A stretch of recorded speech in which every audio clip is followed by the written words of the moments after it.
ويا اهلا بكم يا ولاد، ويلا بينا نعمل بسكوتة خطيرة سهلة وسريعة، اي حد ممكن يقدر يعملها، سهلة جدا. ويلا نقول بسم الله. شايفين جمالها؟ مقرمشة وخطيرة كده وهشة من جوه وحلوة خالص. يلا، ما هو الدقيق لازم نخلصه، دقيق يعني شتا وشتا يعني دقيق، فيلا بينا. نص كوباية عصير برتقان او استفندي اللي موجود عندك، او حتى لو فروتي.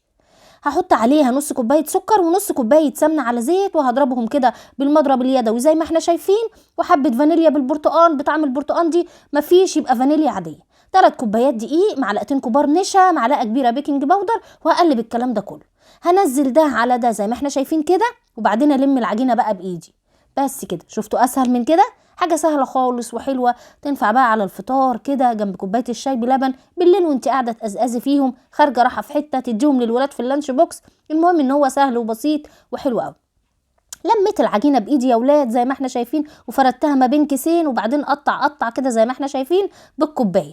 رصي في الصاج، والصاج مش مدهون حاجه، وخرمي كده بالسيخ بتاع الشيش طاووق، ودخلي بقى فرن ساخن على درجه الحراره 170. مش هياخد حوالي 10 دقايق، وهيطلع معاكي بقى بالجمال ده، ولا ريحته وطعمه خطير يا ولاد. برتقان عندك، عصير برتقان، عصير استفندي، ما عندكيش خالص اعملي بالعصير اللي هو الفروتي ده. يعني خطير، جربوه هيعجبكم قوي.